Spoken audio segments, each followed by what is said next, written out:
Greetings, ladies and gentlemen. Welcome to this latest edition of Tales from Outer Space, where I take stories from across the internet, read them for your entertainment. This particular story is called Fall of the Empire, written by Captain Cautious. The fleet waited in the dark void above the home world. This was the last stand.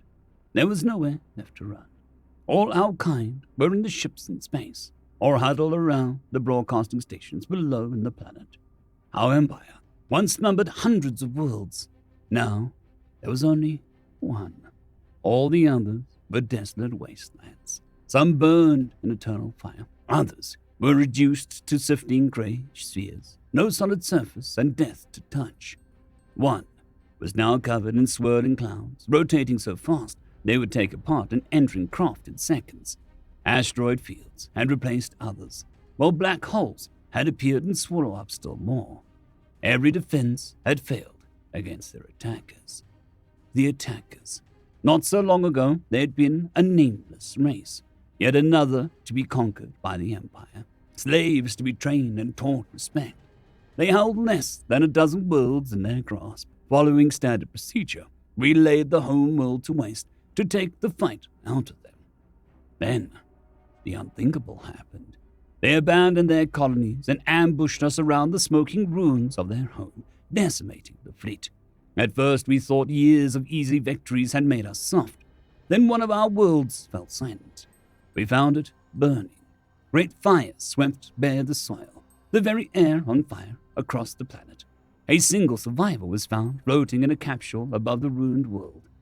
He told of the humans and their anger, how they'd come and destroyed with cold fury, how, in the end, they left only him to bear witness to the destruction and to spread word of their actions. Our mistake was eliminating the home world first.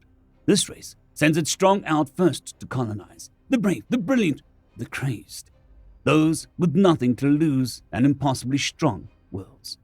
Here was how they colonized their own planet. The strong went out and forced the wilderness to bend to their will, while the soft sat back, governing and reaping the profits. All we had done was blown away the weak, while angering the strong. World after world fell after that. We managed to consolidate our fleets somewhat, but time and time again, worlds were taken, broken, and left as examples. Each time we thought ourselves prepared, that maybe this was the time the knife would be turned before it struck home. And yet, each time the humans would spring some new tactic on us. They came at you 1,000 different ways you never expect. And so, it was in the end. The fleet was spread out, ready to intercept an enemy on a broad front above our home. We should have seen it coming. They came at us with a way we never expected. They always did. First contact on the sensors was thought to be a glitch. A long, narrow sensor glitch was detected near the edge of the home system. Sometimes these things happened with our technology. How wrong we were. You see, instead of meeting our fleet on a broad front, the humans bypassed us entirely for the initial assault. Long rods made of some high-strength substance came flying out of the darkness at significant portions of the speed of light in a sharp, narrow path. We could not stop them all. To this day, I do not even know how the humans started them, but they rained down upon us.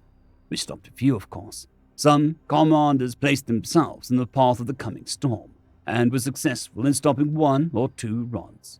But after the initial explosions they caused, the rest would simply speed past to punch a hole in our broad front. In the end, maybe dozens of these weapons reached the home world. Truth is, it would have only taken one to end the remains of our empire. The rods created massive explosions when they reached the surface. 1 or 2 even came apart in the upper atmosphere. That alone could have been enough to devastate us. With no human fleet coming, we ran to rescue our people. In a matter of days, dust spread across the entire sky. A few of us were left above in the orbital stations to watch for the humans, while the entire fleet descended to the surface. Food and water were immediately scarce, and panic was setting in. Then, overnight, the planet went silent. It was then that the humans arrived. We put up a fight, but it was short-lived. They came and killed everyone. keeping one survivor as was their tradition. They took him to the surface and let him see what had befallen the last of his kind. They explained in detail what they had done.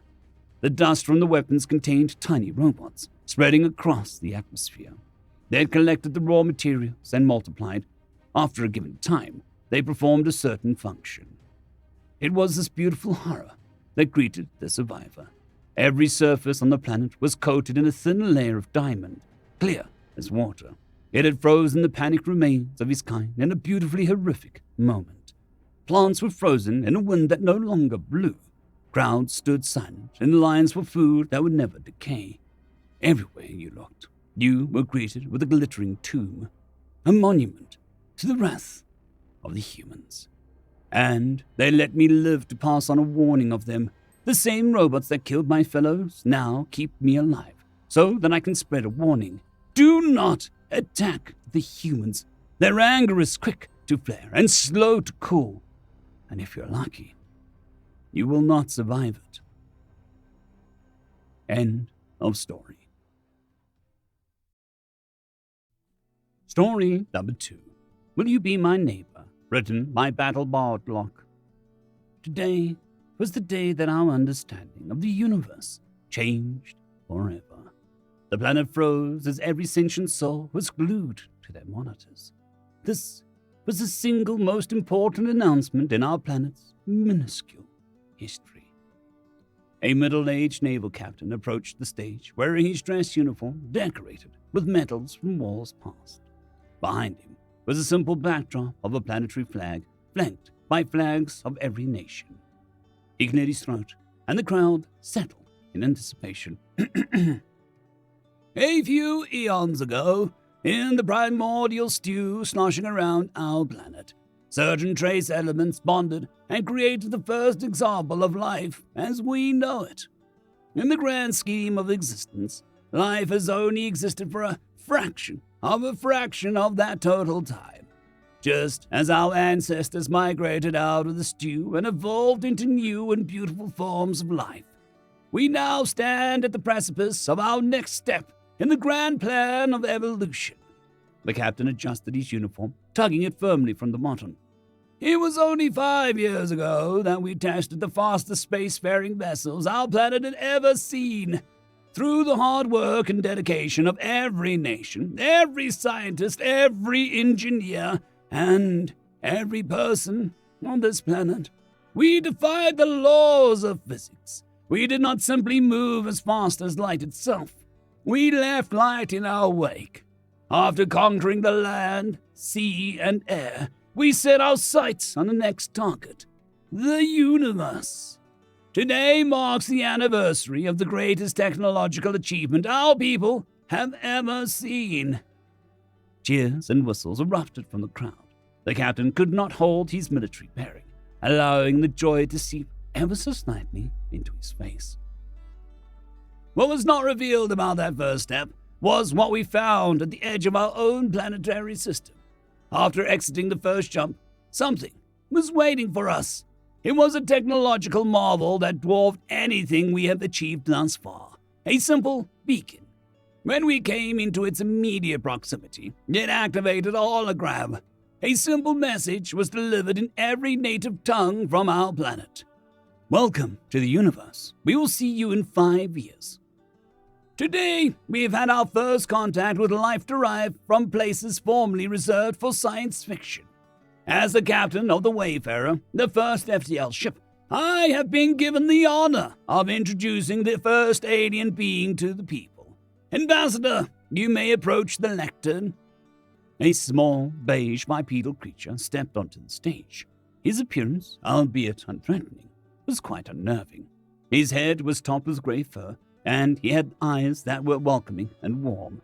He was wearing a simple garment made of knitted wool and fabric, and with a fastener down the middle, and pants that were nearly the same color as his flesh.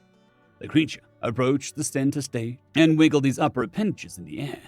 He then approached the lectern, and the crowd fell dead silent. Howdy, friends. It's nice to finally meet you. I'm Ambassador Fred Rogers, and I have an important question for everyone. Will you be my neighbor? End of story.